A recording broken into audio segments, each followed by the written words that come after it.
আমি বলবো এই ভিডিওটা বিশেষ ভিডিও, কেননা মুসলিম ভাই বোনদের দৃষ্টি আকর্ষণ করছি যে এই ভিডিওটা একটু সময় হলে দেখবেন এবং শেয়ার করবেন অবশ্যই।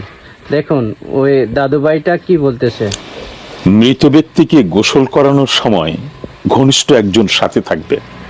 কখনোই মৃত ব্যক্তিকে গোসল করানোর জন্য অপরিচিত কিংবা পরিচিত কারো কাছেই একা ছেড়ে দেবেন না। মৃত ব্যক্তি যেই হোক তার পাশে একজন ঘনিষ্ঠ মানুষকে রাখুন।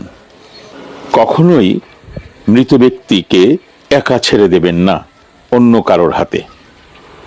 আবারও বলছি, মৃত ব্যক্তিকে গোসলের সময় একজন সাথে থাকুন। লাশের আত্মীয় যিনি, মৃত ব্যক্তির যিনি আত্মীয়, ঘনিষ্ঠ একজনকে লাশের পাশে রাখুন। এক নজরও যেন সেই লাশ থেকে চোখ যেন না ফেরায় সেই ঘনিষ্ঠ জন যিনি লাশের পাশে থাকবেন। কারণ আজকাল ফেতনা ফেসাদ বেড়ে গেছে। মৃত ব্যক্তির গা ধোয়া পানি, মৃত ব্যক্তির পরানো কাফনের কাপড় কেটে নেয়া, এগুলো জাদু টোনাতে কাজে লাগে এবং এই কাজগুলো করানো হয় যারা মৃত ব্যক্তিকে গোসল করান তাদেরকে প্রলোভন দেখিয়ে। সুতরাং মৃত ব্যক্তি যেই হোক তার ঘনিষ্ঠ একজন স্টিল নাও সেই লাশের পাশে বসে থাকবে গোসলের সময়, না দাঁড়িয়ে থাকবে, চোখ রাখবে সেই গোসল যিনি করাচ্ছেন তার উপর। একবারও তিনি এদিক ওদিক কোথাও যাবেন না এবং চোখ এদিক সেদিক করবেন না। আবার আরো একটা বিষয় আছে, মৃত ব্যক্তির নাক দিয়ে, কান দিয়ে, মুখ দিয়ে এবং গোপনাঙ্গ দিয়ে একটা বিশেষ কিছু ঢোকানো হয়। এটাও একটা জাদুর কাজ। এটা যারা জাদু করেন তারা এই গোসল করনেওয়ালাদের দিয়ে এই কাজগুলি করিয়ে থাকেন। সুতরাং চোখ রাখুন, সতর্ক থাকুন, লাশ গোসল করানোর সময় পাশে থাকুন। মনে রাখবেন, জাদুকর কিংবা জাদু ইন্ধনদাতা তারা কিন্তু মুশরিক, কাফের।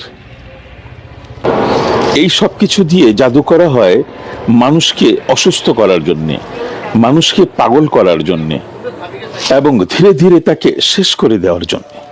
সুতরাং আবার বলছি, সাবধানে মৃত ব্যক্তির লাশ গোসল করাবেন পাশে থেকে। মনে রাখবেন, নাপাক রক্ত, নাজায়েজ পদার্থ, কুকুরের রক্ত, শুকুরের রক্ত, মৃত ব্যক্তির লাশ ধোয়ার পানি, মৃত ব্যক্তির কাফনের কাপড় থেকে কেটে নেয়া টুকরো কাপড়, মৃত ব্যক্তির চুল, নাবালক শিশুর রক্ত, কোরবানির পশুর রক্ত, এই সবগুলোই জাদু টোনার কাজে লাগে। এইসব ব্যবহার করে জাদু কার্যকর করা হয়। সুতরাং সাবধান, নিজে সতর্ক থাকুন, অন্যকে সতর্ক করুন। এই ভিডিওটা শেয়ার করে দিন, বেশি বেশি শেয়ার করে দিন, লাইক করেন এবং কমেন্ট করেন, বেশি বেশি শেয়ার করুন।